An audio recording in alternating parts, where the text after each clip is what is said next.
It's late in the afternoon, contemplating the store shop ended up building a little too big, right? Right, is what I'm studying right now, right, is if to raise this store shop a little higher, right? I don't want to go too high because I believe the landing board should be about chest height, right? Now, so I just line it up because obviously pigeon fanciers, when we build something, we just really kind of be a little excited to see how it go look, right? So here's the day, guys. The stall shop is on a test run, right? It's on a test run right now, trying to find out exactly what to do. You see this part of the loft here, which is this section here. I'm gonna build breeding stalls. So this galvanized just did temporary. If you realize it extended, so I have to extend the roof, and there's some little compartments coming down here. That will be the breeding stall, right? It might be about 6 to 4 breeding stall at the side here, right? This compartment here will be young birds because I wouldn't have too much breeders, so I'll most likely have breeding stall, which is 6. And what it is going on is that the way how I'm gonna breed the breeding stalls, there will be 6 compartments with individuals where I could separate them when I done breed. So at least the hens could be on one side, the cocks could be on one side. They will be kind of dormant, not very much freedom, right, at the point in time when they're breeding, but whenever they need to move out, where I can get to give them a little freedom, I will actually build something that they could go in all and bathe, because when you have your breeders locked up and they're not really getting to bathe and things like that, it kind of humbug them when it comes to reproduction, because they need the water in order for the flights, for them to feel healthy, for them to feel fresh, because at the end of the day, we can't have the breeders lock up as prisoners. They need a little, not freedom really, but they need to bathe. They need to, get a little sunlight too. If you have them locked up in breeding compartments where the sun is not really coming in, it kind of do more harm than good. Right, so enough of that. What is just going on is that this breeding stall that you guys see I put up here, the problem is that I want to raise it a little higher. Right now I find it too low. Right, it's not really chest height. Actually, this part here is chest height from my old landing board. The landing board that I'm trying to contemplate, guys, is using this kind of mesh wire, right? So this mesh wire basically is either I use this or I use concrete board, right? You all can say in the comments what's the best thing to use. I don't know. I just like this this method. I just love this method. I just love that the birds could see straight through, and I just love, like, if rain falling, the rain could fall straight through, through this. The only thing is that the electronic pad, right, is gonna have to mount somewhere, right? I don't know if to put it under this, so that I think what some fanciers do too, they put the pad temporarily. Some put it ever so often. The reason for that too is because of the wear and tear.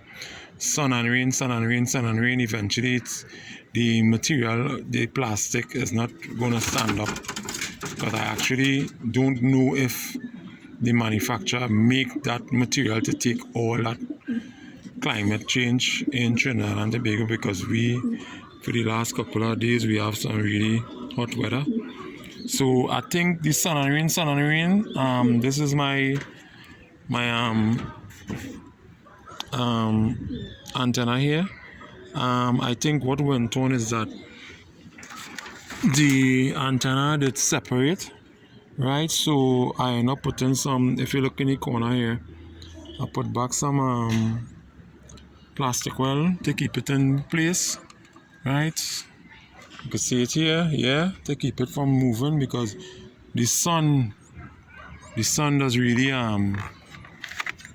do I injustice on this material.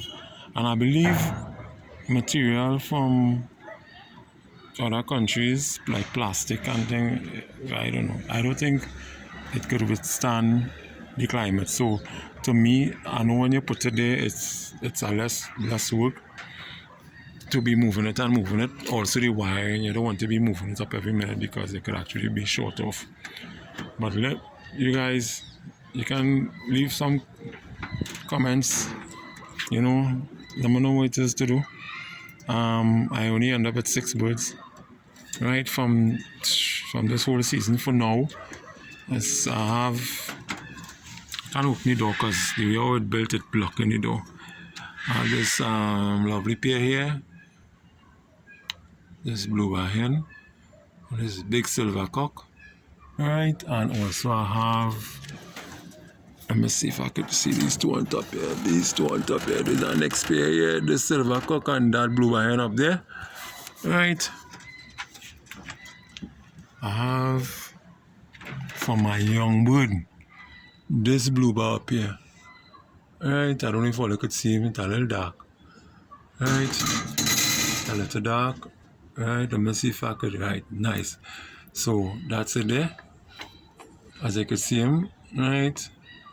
This is for my young bird. He actually did lost in Tobago and he come back. I have my John Arden hen. She's on eggs. Right, so that's the two, which is this silver and the blue-bar. That next silver there, and that lovely blue-bar hen on top of there. She's a hen, guys. You see how magnificent her wattle is? Yeah, those are old breeds. Yeah, old strain.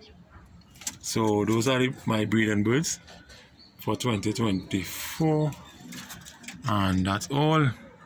What I'm going to try to do with this compartment is to turn it into young birds.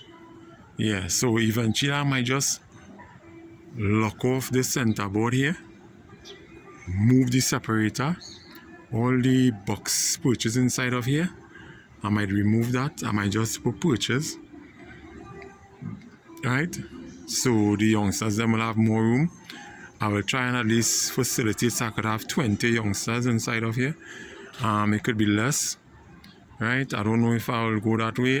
For 2024, I really focus on more special band races. The club races that's happening ever so often, 12 and 15 races. It's a little bit overbearing, right? Because to me, it'll just be like, I don't know. To me, it'll be wasting my time. I don't know what other fanciers. It'll be wasting my time because if I'm actually training for a race, I don't mind, you know, if it's the Olympics, I could understand the Olympics have several races and they go by points. But, you know, when you gather all those points at the end of the day, you're winning a trophy, right? Pigeon racing is not about trophy, it's all about finance too. You need to actually have money to race pigeon. Trophy doesn't, you cannot race a trophy, you cannot do nothing with trophy more than just have bragging rights with your name on it and the pigeon number on it. That's it. But the money, right? I just hope clubs could actually realize that, you know, fanciers put out enough money where they're not getting back anything. Some fanciers do it for, they just do it for relaxation. Some fanciers do it for a hobby. But all yeah, there's quite stuff, right? I am not in a position to do anything as a hobby, right? Everything that I do, it must have some kind of thing coming back within. Because when you plant a fruit, when you plant a tree, obviously you're not going to plant a tree just to watch it, right? You plant a tree to bear fruit. So it's the same thing with pigeon racing. You're not going to just race pigeon racing just to get back nothing. You had to get back something. And I believe in everything that you do in life. Once you put out your best, you're supposed to get your return. Return is what pigeon racing is about. Not no return and using it as a hobby, because I don't think it have any sport unless it's a club like golf. When you retire, you go and you play golf and you enjoy yourself. I could see that as a hobby, right? But not when it's a competitive things like a sport. Sports competitive. I ain't agree with somebody fancy I don't want to say it's a hobby. I really don't agree with them at all. Right? I believe it's a competitive sport. It's one of the oldest sports in the world, pigeon racing, and I don't know. I love this sport. I'm not a fan of sports, of any other sport, but I'll put my all into it. I'll put my all into more pigeon racing. So I just want to share that with you guys, right? As I said, the stall trap is a little too big, so I have to smallen the doors. I don't want to do nothing else. I don't know, it's either smallen one side of the door or smallen the both side and deal with that. I'm a little bit in between, right? But this is the stall trap. It's installed. I haven't given the birds and them access to it. One of the next thing I want to do is separate the stall trap, so birds can gain access. That's the next thing. So that was part of my plan too, but I don't know. I only change my mind every minute. And I have subscribers, so you all could have all your input too, right? Close the door. Right, as the door just closed back there. Stall trap is very nice. I'm still contemplating to put concrete board here, which is the only thing I could put, right, because of the weather. I really want to put concrete board here too, because I know pigeons have a thing when they land on here, they like to fly up here. Instead of going inside there, they like to diddy all on top of here. I know how to stop. Yeah, I have an idea. They're going to flap all here. Although all here will be solid, they wouldn't get to see nothing there at all. So the reason why I wanted to put this stall trap low too is for when they come in, they will drop, have a short drop. They wouldn't have a long drop. I don't want them too high, because before the landing board was here, they have about at least a close to 3 foot, almost 3 foot drop. And I think when they come back from a long race and they're really tired, they don't want to be, they ain't able to all that, right? So I want them to just come in comfortable and drink the water. So that's what's going on. So that is the day, guys. That is the day. This video have been long overdue when it comes to I posting my video ever so often, guys. I'll try and post a video every week. Right, so sorry about the delay in posting the videos, guys. I've been a little bit busy, it's about with work, and when I come home sometimes it's kind of dark, right? I just make up my mind today. I built this stall trap so long, you guys know that. So I just wanted to show you guys the little improvement that I made, okay? So guys, don't forget to subscribe, share the video. A little thumbs up will be most appreciated, and stay safe, guys.